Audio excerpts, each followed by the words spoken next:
curiosity and judgment cannot coexist. If you're thinking in evaluation land, like that idea will never work, or I can come up with a better idea, you'll never hear what the other person says.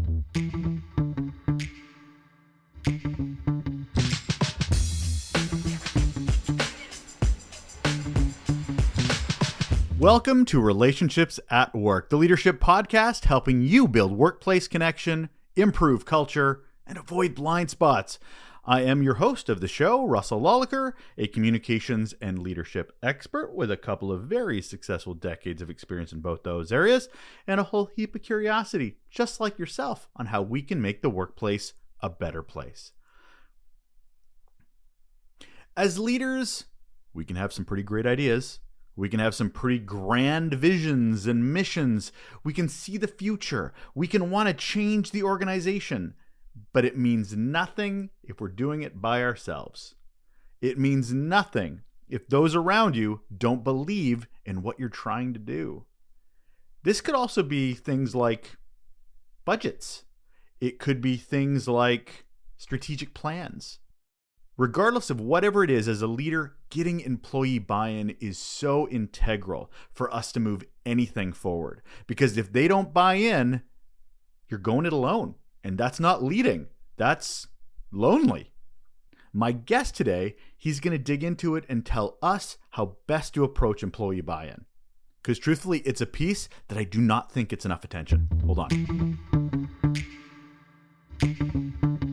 And on the show today, we have Dave Garrison, and here is why he is awesome. He's a business strategist, leadership coach, and an author. He has helped thousands of leaders re-engage their workforce with practical, sustainable solutions that foster trust, ownership, and high performance. His insights have been featured in Forbes, Fast Company, and Inc. I don't ever know if it's Inc. or INC. I've never figured that out. And he has a new book that you really should have a gander at, The Buy-in Advantage, Why Employees Stop Carrying and How Great Leaders Inspire Everyone to Give Their All. And today, we're talking buy-in. Hello, Dave. Hey, Russell, how are you? Delightful, sir. I've got my coffee. I'm revving up for the day. You're out of Arizona, is that right? That's right. Okay. So a little bit nicer than where I am, Victoria. Still both lovely, but just different climates. So I appreciate you spending some time with me today. Buy-in. I've got so many questions, the good and the bad of employee buy-in. But before we get into any of that, I have the question I ask all of my guests, Dave, which is, sir, what is your best or worst employee experience?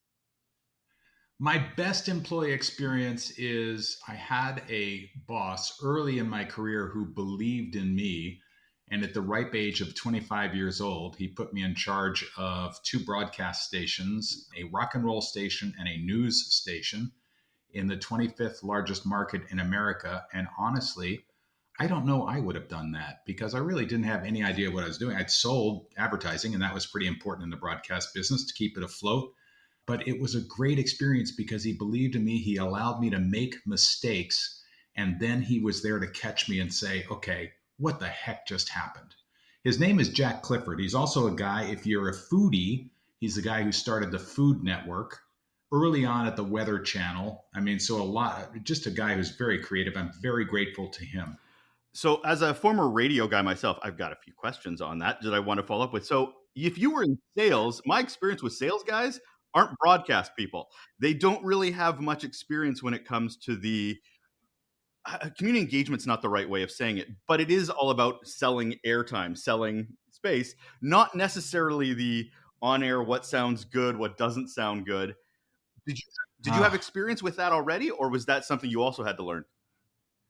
No, I'll tell you about a huge mistake I made, and you'll appreciate this as a broadcaster. But first of all, I started on air at 15 years old. You got the voice. And I worked my way through college on air. So I went nights and weekends at university so I could work 40 hours a week and get through school. And when I got out of school and got my master's degree, I realized if I didn't start on commission sales right then, I would never learn what sales was about because I'd always be in corporate land telling other people what to do. So I became a salesperson, but it was with the background of understanding what the on-air and audience experience was like. One of the worst mistakes I made, I was very proud. I sold J. Walter Thompson, a big advertising agency, a very large package for our FM rocker station. Unfortunately, it was too many commercials, and we started to sound, instead of like playing the hits, we were playing J. Walter Thompson. So I was serving the bottom line really well, but I'd forgotten the audience, and it was out of balance. And it's a lesson I've never forgotten that you might appreciate as being talent. Absolutely. And it was always funny as being the talent going, I don't like Canadian broadcasting does not pay as well as American broadcasting. I'll say that right now. But even Yeah. then, as the talent, you're like, how do you make money doing this? Oh, sales. That's where that's how you make any money in this. I remember I had a program director who was also an on-air talent, and he would voice the commercials and do like the morning show. I'm like, there's no difference if you're voicing all the commercials and doing the morning show. The listener has no concept that there is a difference or a break or anything if they're just hearing your voice through the whole thing. So it was funny for him to sort of connect the dots that you can't be business and the talent at the same time. But sometimes like you need a bit of I don't know, break, creativity, a little bit of spark. But I love the fact that you came at it with the idea of understanding the entire picture to understand what a better product is, for lack of a better term, when presenting it to the public. I love that. Thank you for that. And that balance is so important for us as Mhm. leaders, to balance different interests. And I'm going to talk about the amazing buy-in advantage and why buy-in is a crisis in a minute. But first, so another broadcast story you'll really appreciate is our long-term sponsor for the noon news on an AM station in a really small town in America was McCreary Funeral Homes. I'll never forget, because we were supposed to say, the news is brought to you by McCreary Funeral Homes with 2 convenient locations to serve you. Like, you could die anywhere. But here's the deal. The format was we had to say the headline and then say the new news is brought to you by McCreary Funeral Homes. But we were not allowed to say anything about death in the headline. So if 12 people had just died in an explosion, I had to say, the daffodils are blooming. The news is brought to you by McCreary Funeral Home with 2 convenient locations to serve you. One on the Kirkwood Highway, one. It's amazing what you So, still remember. Like, so I'm like, in the back of my brain, I haven't been in radio in like 20 years, but I still can say the Copper Valley Mechanicals Country Capital Countdown any chance I get. I love It's it. still stuck in Good my on head. you. Good on So you. you teased perfectly, like you were doing radio for me just a few minutes ago about what our topic is. So I'm going to dive right into that now. Employee buy-in, the buy-in advantage. Buy-in I find to be an interesting journey when it comes to leaders and employees. But before we get to any of that, how do you define what buy-in even is when it comes to the workplace, Dave? Yeah, that's a great question. And the people who are in the study engagement would tell you there's one question that is the bright line. And the answer to the question of would you recommend this as a place to work defines whether or not people are bought in. Would you want somebody else to be here? And sadly, in Canada, in the US, in the UK, in France, Germany, Spain, South Africa, the numbers are generally down. The US is at a 10-year low, and only a net of about a third of people would say work here, which means two-thirds of the people are either or stay away from this place. And that one talks about their attitude towards work. Now, it doesn't mean they're not satisfied. So if you say, are people satisfied? Hey, we appreciate the paycheck. We appreciate that we get Friday's free pizza or whatever. They might be satisfied and they might be doing just what they're asked, but they are not engaged. And so I compare it to the enthusiasm that you might see at a football game to how people show up on Monday morning. Those are the exact same people. What happened between the Friday night or the Saturday game or the Sunday game and Monday morning? Those are the people I want showing up. What if they had the same enthusiasm at work for why it is we're doing this and what our objectives are? What if they brought that same passion to the workplace? There's no reason they can't. It's that it is not asked of them, it is not invited, and leaders have not had the techniques to create that environment. Is it, and thank you for that metaphor of rooting for a sports team or having that the love of something. Isn't it a range though? Because I mean, there are some people that will be very buy-in, but others just that's not their personality. They're introverts, Mm-hmm. or they're that way where they like where they work, but they're not outwardly showing it, or that's just not how they show up as a person. Are we still talking Right. about the same thing? Yeah, that's a great question. I'm not talking about the rah rah aspect. I'm talking about bringing your heart and your soul and your gut to getting something done. So you could be the biggest introvert in the world, but you bring a wealth of experience. And because you're an introvert, you bring a different set of perspectives. And what I want to know is, how would you think about the best way to get to this place we're trying to go? How do you contribute your experience here? It doesn't mean you're rah rah. It doesn't mean you're social butterfly or, queen bee. It's you're you, but you bring your full experience and your full set and your full passion, even if it's a quiet passion, even if it's never expressed. You bring your full self to create great together with us. Most people don't start their journey in an organization not caring. They usually are excited. Regardless of the job, it's a new opportunity, new people to meet, like it's not just a checkbox exercise. It is they're investing their time and everything. So to understand buy-in, I usually like to go the other way and understand what it is not. So how do employees stop caring? Like they started probably with the best of intentions. I'm sure the employer generally does too. But what's the shift? I'm smiling because I'm thinking because we beat it out of them. And it's not intentional. I never woke up as a leader, and I don't hold myself. This book is not a story of how great a leader I am. This story is what I learned from other great leaders. And I never woke up in the morning and said, today I'm going to beat it out of them. I woke up with enthusiasm and said, hey, what if we did this? What if we did that? And I meant the best by it, not realizing I was undercutting people.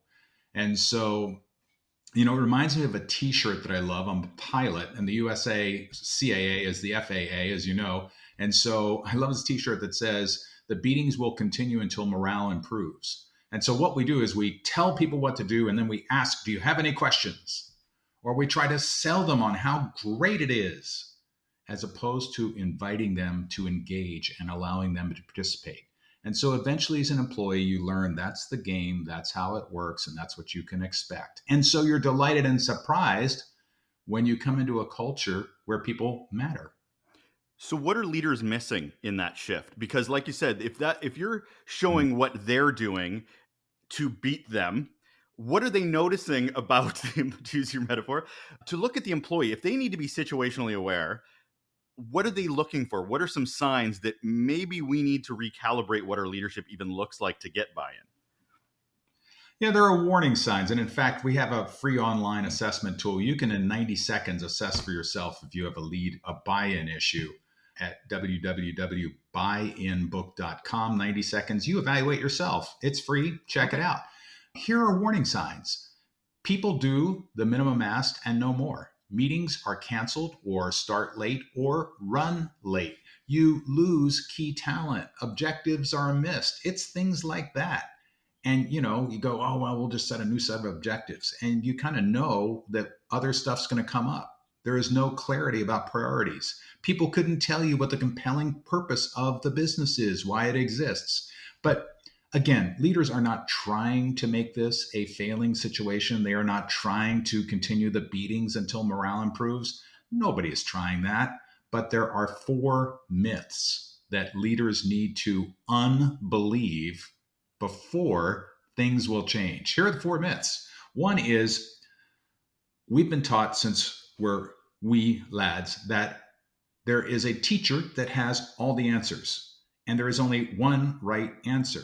And that's beaten into us through school, and we carry it on to leadership. I'm the leader. I must have the answers. I have more experience than they do. And if you believe that, then you will not have a culture of buy-in. Second myth, leaders are taught to focus on traditional profit and loss statements. No problem with that. Or the balance sheet or metrics or whatever. No issue with that, except that they don't measure the cost of turnover.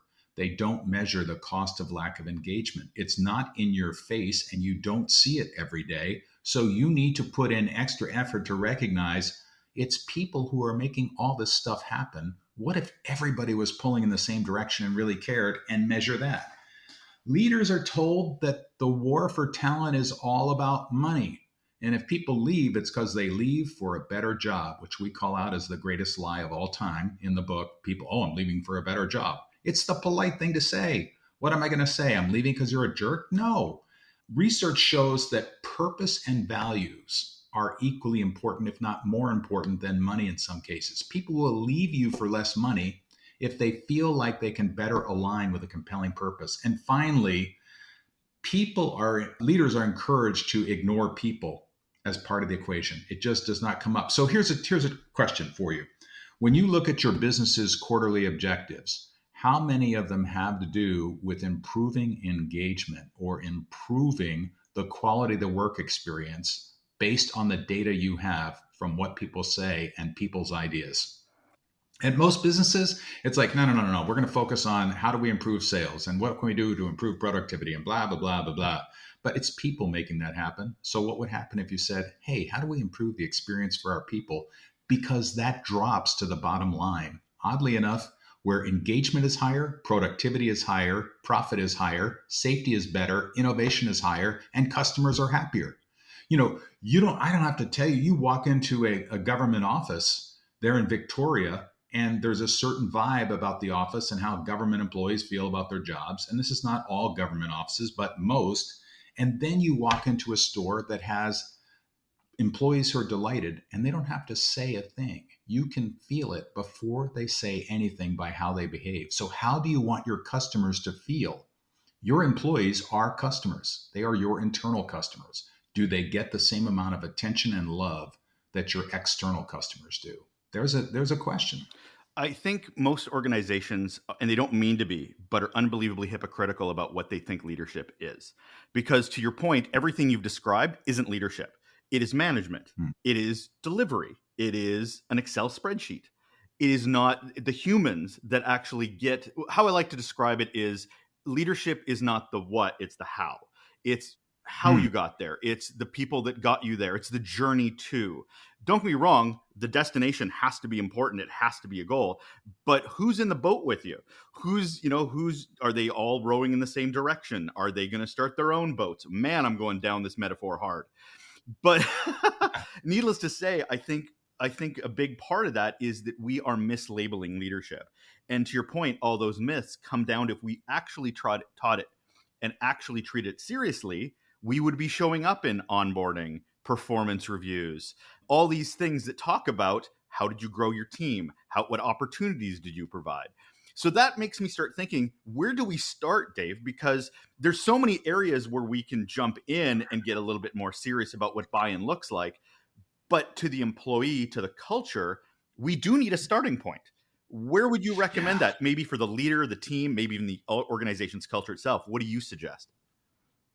Yeah, first of all, I think that each of us has to accept, and it's hard for me to accept sometimes, that I have a blind spot, meaning I've got so many filters on what's going on. I believe I see the truth.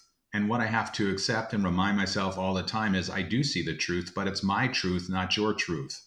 So the first thing we have to recognize is we as leaders, we as followers, we as everybody have blind spots, and all of us are smarter than any of us.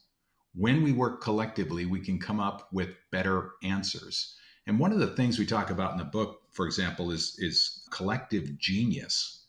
And this is the process of getting everybody's best thinking towards a common problem, which most businesses lack the technique to do. And let me tell you the story of weighing the ox, just as an example of collective genius.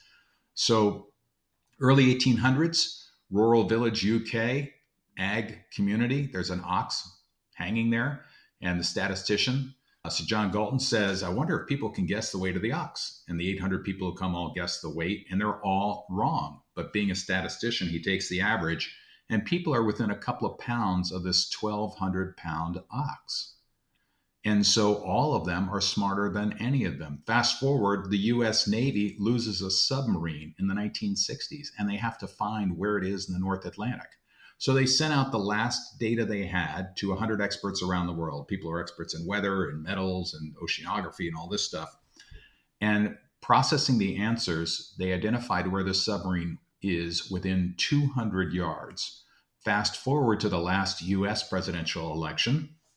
I was facilitating a quarterly conference call with my business school classmates. And I said, by the way, drop into the chat box, who's going to win the US election and by how much? There was zero discussion. A couple of months later, we're having another call. I realized, I never added it up. I added it up. And then I had to go to Pew Research to find out what the results really were in the popular vote. And they were within 0.4% with no discussion. All of us are smarter than any of us. But the thing is, we lack the techniques to get all of our input. So after you realize you have a blind spot and all of us are smarter than any of us, then take a team assessment and have people answer how they see the situation, and then get together, compare notes, and identify where you can start to make improvements based on the collective assessment. And in addition to that 90-second assessment, we have a team assessment online, free. You can take it, but then have your team discuss it and learn from the team. Leaders go last. So you're the last one to speak. Leaders go last, except when it comes to vulnerability, and then leaders go first. You're singing from my song sheet, Dave. Like, so self-awareness and situational awareness are key to any great leader. You have to understand you have to understand your triggers, you have to understand how you show up. But I also love that and situational awareness, which is understanding your team, which is understanding the environment in which you work. But I also love that you sort of include being humble, being under, because there is so much data out there that shows the gap between what leadership thinks and what employees know. And that gap seems to be getting larger and larger, especially if you go to the executive level, because they only know what they know. They don't know what's generally happening in their organization. I remember talking to one executive, I've shared this story a few times on the podcast, where I was doing a presentation and I had an executive in the back of the room crossing his arms, just listening in.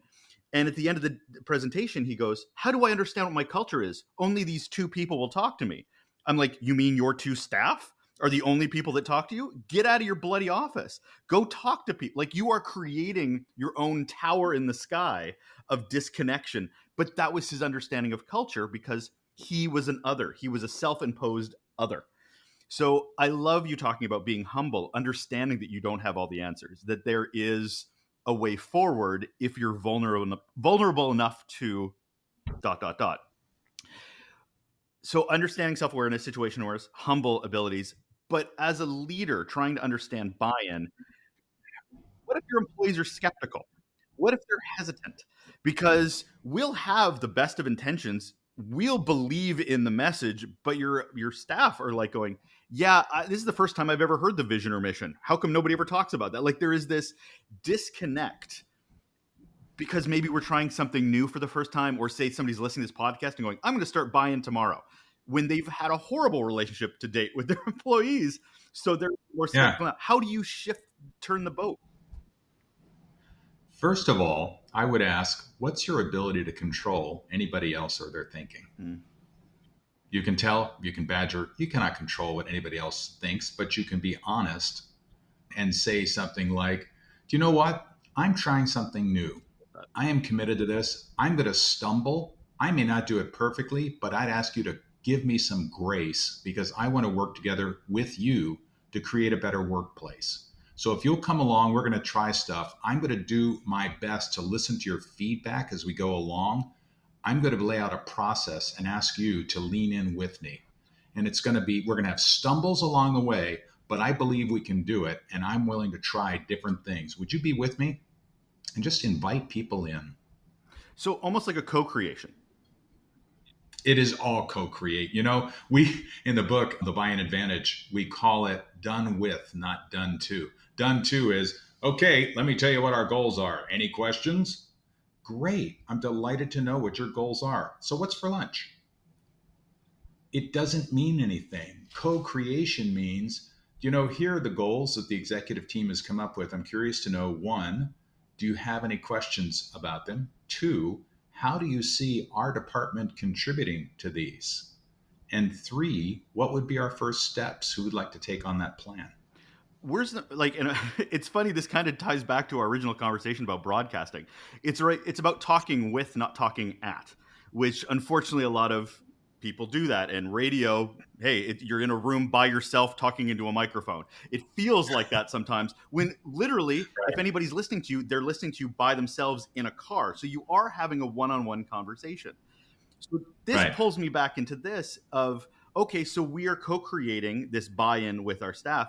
Where do we navigate away from the being too salesy, being a little too like, well, if you blah, blah, blah, and you're reading the script executive has provided you. I'm kind of getting into the communication piece of this. Yeah, it's first of all, it's got to be authentic communications and it requires authentic listening. Authentic listening means you're not listening to respond, you're not listening to judge, you're listening to be curious. Another maxim in the book is curiosity and judgment cannot coexist. If you're thinking in evaluation land, like that idea will never work, or I can come up with a better idea, you'll never hear what the other person says. So remaining curious. You know, that leader sitting in the back of the room with the arms crossed reminds me, man, we did a session in Detroit with 100 leaders, and probably a quarter of them, they were from all over the country, a quarter of them were sitting with their arms crossed. And we said, your job when somebody comes to you and says, what should I do about? Your job is to ask them what they would do about it. And no matter what they tell you, your job is to not evaluate, but to stay curious, which looks like, how did you come up with that solution? What else did you consider? They'll teach you how they think about the world. Your job as a leader is to build the muscle of decision making in other people. And you can say, if their answer makes no sense at all to you, ask yourself, what on my checklist are they not, what are they missing? And then ask them a question. If you also considered how easy it is to train people on this, how would your answer change? And so you ask questions based on your experience instead of judging what other people think. And that just is pushback big time from the older white man who is sitting in the corner office because they've earned that right to be in the corner office and they have 20 years experience and you don't, which is awesome and you have earned the right. But how about if we flip the model and say your experience is incredibly valuable to inform the questions you ask of those people behind you who will never face the same situations you did. However, your experience and what you've learned to form your criteria list is invaluable. And that's how you teach the next generation. Allow other people to experience and guide them as opposed to telling them. So there's no tell, there's no sell, there's engagement. You're leading me right into that next question of diversity, because we are sitting here with what, 4 different generations, almost 5 different generations in the workforce, and getting Right. buy-in from them is Yeah. very different based on their own experience. But I mean, we also, when we talk about diversity, it's not just generational, it's also cultural, it's rural versus urban, it is so many different aspects besides skin color, besides age. Are you approaching this differently? But I mean, I'm already hearing the answer in that, listen, understand their journey first and approach it with curiosity. Absolutely. It's human beings, not human doings. And each human being comes to you with a different set of experiences.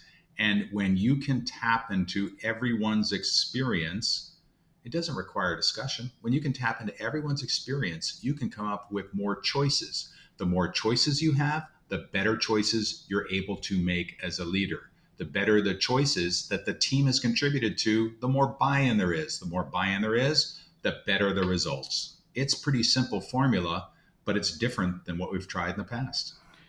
I guess I haven't asked this, and I should have actually kicked this off. Why? Why do we need buy-in? Because if people are showing up and they're doing their jobs, like you said before, but they're not that extra level of enthusiasm, there's not that extra level of interest, curiosity, why do we even need that if the work's still getting done there, Dave? Yeah, you don't need it. The question is a couple things. One, do you want to make your job easier as leaders? And what I mean by that is one of the questions we ask leaders is, hey, show of hands, how many of you have time to get the really important stuff done? We were with a group of talented executives the other day, not one hand was raised. So leaders don't have time to get the important stuff done. So if you want to have time, if you want to have better results, if you want to retain people, and if you want to create a working environment where people want to be there, you'll attract other great people because great attracts great. Or if you just, let's just do the work, this is not worth the effort, that's fine. Let your competitors smoke you. That's fine. Subtle, real subtle, Dave. Very subtle. Well, we will live in a world now where change is constant. It's not a one off. It's not a, it starts now, it ends here. So my brain's going Yeah. towards resiliency. My brain's going Yeah. towards, if we're going to make buy in part of our culture, how do we do that from a consistency standpoint? Because I'm hearing what you're throwing out there of these conversations and so forth, but I'm trying to look for a more foundational, how do we make this, back to the resiliency word?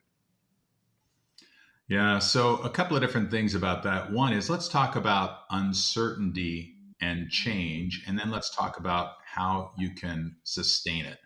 So, in this time of huge uncertainty and rapid change, it is very unsettling. We see it in mental health issues, we see it in turnover, we see it in absenteeism, we see it in stress at work. I think as a leader, we have an obligation to confront the uncertainty and just say, look, I don't know. So in the case of Canada and the US, I know there's a lot of tension. I don't know how this is going to play out. This is a big risk to each of the two countries. And we've got to figure something else, but we can't do that ourselves. And I can't tell you what's going to happen there. What I can tell you is our compelling purpose is fill in the blank. I can tell you we've agreed to live by the values of fill in the blank. And the three most important things for us to get done in this year are one, two, and three. And so I can tell you that I'm committed to working together with you. And I am certain that we can do great things by working together. So let's work on what we can control. I would have that message, right? How does that show up in things like hiring or performance reviews? Because these things are the things that never go away, but we seem to be sticking to the standards of the 1950s. These don't seem to be innovative things. So if we're trying to get buy-in, if that's the goal, people to buy into the culture, people to buy into the vision, the mission, how does it show up in things that are these tent poles in organizations? It starts with the interview process. So I would ask you in the interview process, are you trying to hire for a skill set? Has 5 years experience doing financial forecasts, can manipulate an Excel spreadsheet, in their sleep. Is that what you're hiring for? Or do you take those as sort of givens and are you hiring for cultural fit? Companies that hire for cultural fit take the opportunity to ask questions like, "Hey, this is our compelling purpose. We're building a company to create happiness. How do you see yourself in that? What does that mean to you?" So, are you using compelling purpose in the interview process to see how they respond? Because if there's not a purpose fit, people are more likely to turn over 6 months out because they find someplace else where there's a better fit. Are you asking about values? So let's say integrity is a huge value. So you can say, "Oh, do you believe in integrity?" And the answer is, "Yes, of course I believe in integrity." Or you can ask, "Can you tell me about a time at work when your integrity was challenged? What did you do? How did you respond?" So learn about purpose fit and learn about values challenges as a critical part of the interview. Then, after you hire the right people, when you get to the point of recognition of people, call out the good things people have done and tie it to a value or your purpose. And then when you give promotions, tie it to your value or your purpose, as opposed to they were the top salesperson or whatever. So I think that's a really easy way to start at the beginning and then continue through. But what great leaders do is they model the behavior they want. So it's done with, not done to. They cascade authority and they provide recognition and reinforcement regularly. I'm going to challenge you a bit on that one, though, because I don't know if it starts with hiring. I think it starts with why would they apply to work for you to begin with, right? There is Yeah. that initial how the organization shows up in the world as a foundational Yes. start, because you need applicants to be able to hire them Yes. and interview them. So, Yeah. what do you show to get people to buy in before they've even, it's that extra marketing piece, that extra community engagement piece that I'm kind of curious about, because buy-in, it can't be reactive necessarily. There needs to be some proactive work even before people show up. Any thoughts on that? Yeah. So let's talk about, say, Bob Evans. Is Bob Evans? Do I have that right? Yeah. No. What's my coffee shop? What's my local coffee shop? I've got it close. Not there. Okay. What is a local coffee shop where Oh, you are? my local coffee shop is Spiral Cafe. Okay, so are you going to believe the advertising claims that they make, or are you going to believe what you read in Google or Yelp Right. reviews? Right? And so I am going to trust much more what Glassdoor says than I am come to work for us. We're a fun place to work. Blah blah blah blah blah. So the dealio is you've got to start with the internal reality of what your company is before you're going to attract the kind of people you want. And they are going to do the selling for you. It's what people say about your company. It's how engaged people are that allow you to attract great candidates. We know companies that have high buy-in rates attract disproportionate number of candidates and they get to choose from the best. So why wouldn't you want to choose from the best employees? It starts with how you treat your current employees and how they describe what it is as a place to work. Such a great litmus test to go over to Indeed or Glassdoor and go, what are your own employees saying about you? Because they're, and especially as we get to younger generations, not shy about talking about their organization, their boss. And it doesn't even have to be as formalized as Glassdoor or Indeed. They're on Facebook. They're on any social platform they feel. They're making TikToks to tell you how much they Yeah. hate their boss or how they're being mistreated or raving about them. But as we both know, Dave, everybody goes for the negative first. That's what Yeah. fuels. But if you're not paying attention to those things, these are canaries in a coal mine that you need to be paying a hell of a lot more attention to. Yeah. Whose responsibility is that though? Is that HR? Is that executive? Like who's understanding the brand before they can make these steps? Yeah, it's kind of like the quality thing the quality, explosion we went through a couple of decades ago. It is an attitude. It's a belief. It's a commitment. It's not a department's job. It's all departments' jobs. It's not HR's job. Culture is owned by everyone in the company, not just the leaders, every single person in the company and how we show up, what we are committed to and how we treat each other and then how we behave. And when people don't behave, we got to call it out. So if you have a person who is a star performer who is violating your values, you're sending a message that, oh, it's all about performance, not about the values. We don't care about integrity. We just care that person was a great salesperson. If we're doing that, that speaks louder than any poster on the wall. And the psychological safety you need to have within your organization for that frontline staff to feel comfortable. Hey, I saw this on Facebook. I want to take it to whomever. That has to be received well and curious. To your point from earlier, is they need to be welcomed that it is okay. We're not always ratting out anybody. They are literally trying to help by providing this information. Yeah, absolutely. And there's a lot of talk about psychological safety, which leads to trust in the organization. We know that high trusting organizations are high performing organizations and have high engagement. But there are two prerequisites we've found before trust can exist.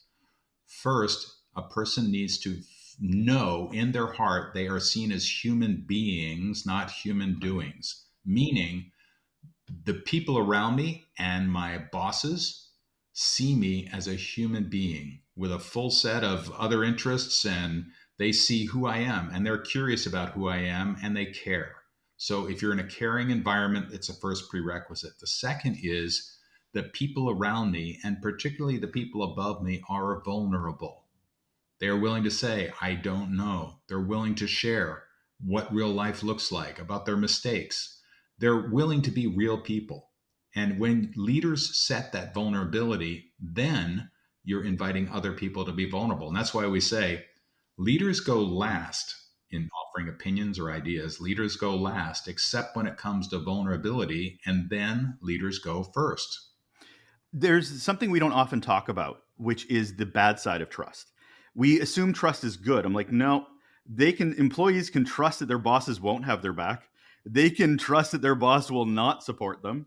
That's as consistent as the psychological safety. And that's still trust because that's what they're Yes. coming to expect. But we as leaders have to understand our relationship and what we're putting out in the world to understand if we're actually providing that psychological safety at all.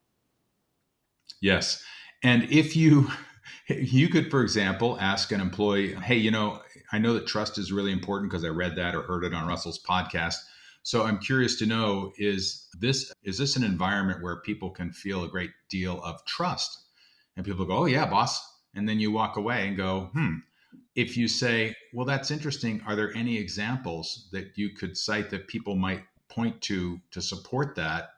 And if they say, I don't know, I'll think about it, then you know that you just got a, yeah, boss answer. I want to ask, what if we get it wrong? Because we're not perfect. I don't know if you know this or not, Dave, but we leaders, we're not perfect. And if we may get buy-in from our employees, but then we might F up. Then the thing we bought into might not work out, because that happens a lot. Leaders don't have the full picture. How do we navigate that? Because we've got the buy-in and now we've kind of failed that buy-in. Own it. Own it publicly and say what you're going to do about it, and ask for people to help you in correcting it. Vulnerability. Who doesn't? Yep. Vulnerability, transparency. Yeah, absolutely.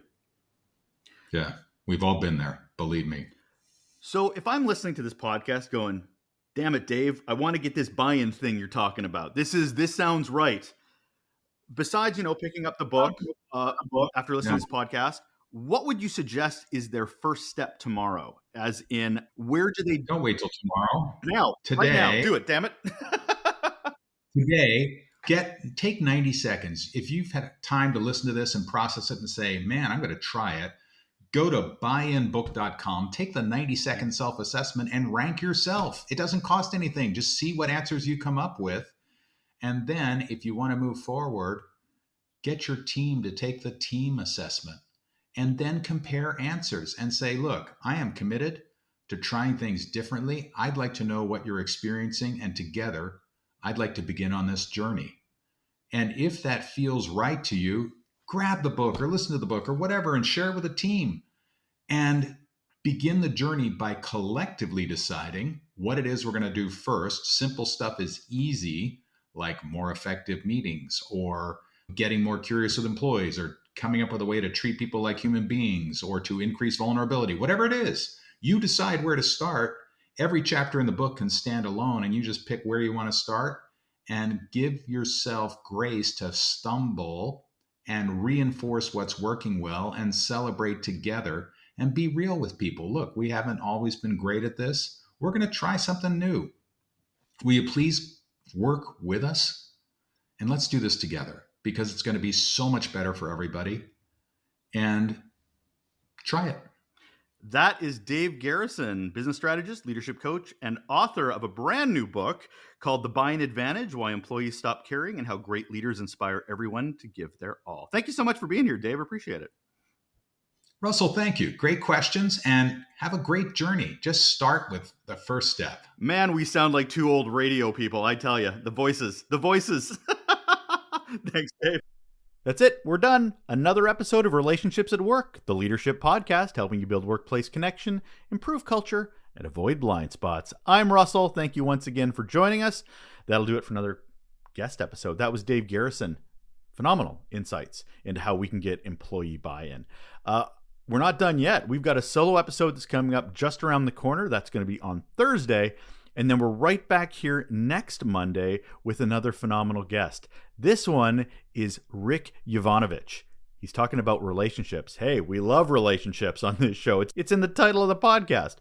But this is about the relationships between purpose and performance, tying those things together, understanding them, and seeing how we can get them working together. Sounds exciting. So from solos to guests, we got a lot of great content still coming your way. So I look forward to connecting with you then. Take care.